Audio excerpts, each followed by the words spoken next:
지구 역사상 5번의 대멸종이 있었는데요. 오늘은 4번째 대멸종과 관련된 생태계 교란을 알아보겠습니다. 약 2억 5천만 년 전에 4차 대멸종이 일어났죠. 이때는 중생대 트라이아스기와 중생대 주력이 경계 시기였습니다. 해양에서는 원시 어류로 추정되는 암모나이트를 비롯한 연체동물의 쇠퇴 등이 있었고요. 육상에서는 거대한 초기 양서류, 포유류의 주상인 테랍시드 등 대부분의 육상 지배 생물이 역사의 뒤안길로 사라졌죠.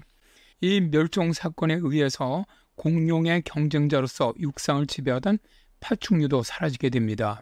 이때는 대륙들의 분열로 인한 화산 활동이 많아 이산화탄소가 크게 증가한 시기였죠. 지금까지 일부 학자들은 대기 중의 이산화탄소 증가로 산수량이 매우 부족했다는 것이 4차 대멸종의 원인으로 보고 있습니다.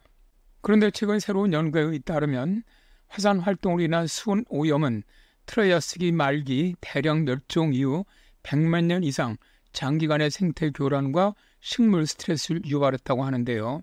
이 연구는 네덜란드의 위트레트 대학 연구진 등 국제공동 연구진이 2024년 4월 27일에 과학저널인 네이처 커뮤니케이션에 게재한 트라이아스기 말기 멸종의 여파로 양치료 돌연변이 유발과 관련된 기후의 강제와 수온 재동원입니다.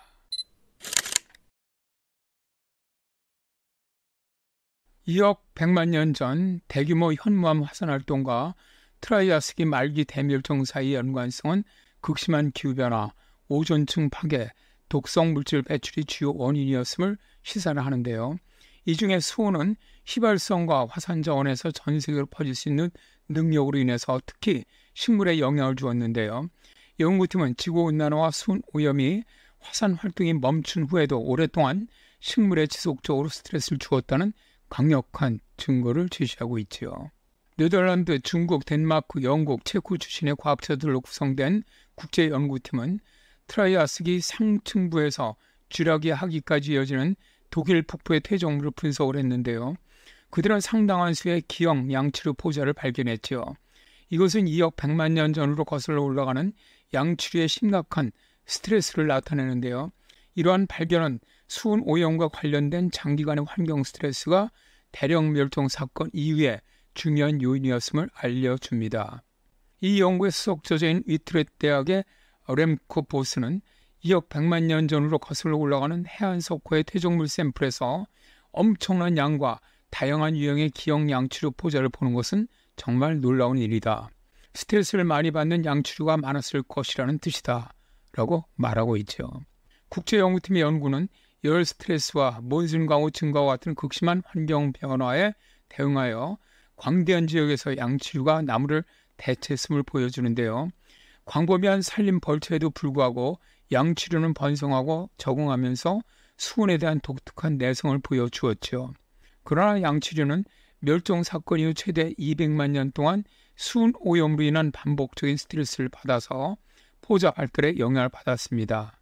사진은 독일 남부 페이그라벤의 양치류 화석입니다.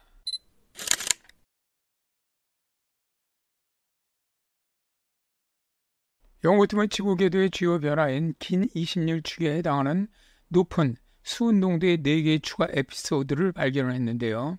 이 기간은 반복적인 산림이 줄어들면서 선구적인 양치류가 퍼질 수 있도록 했고요.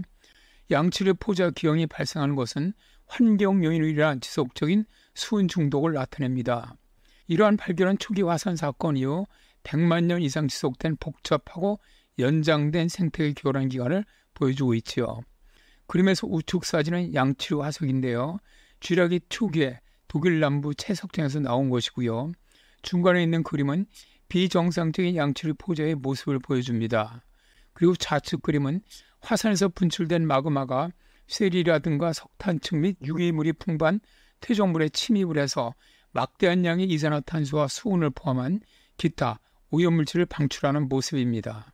이렇게 화산 활동으로 인해 만들어진 수온은 4차 대멸종 이후 최소 100만 년 이상 양치류 등 식물의 상당한 환경 생태적 교란을 불러왔다는 것이죠.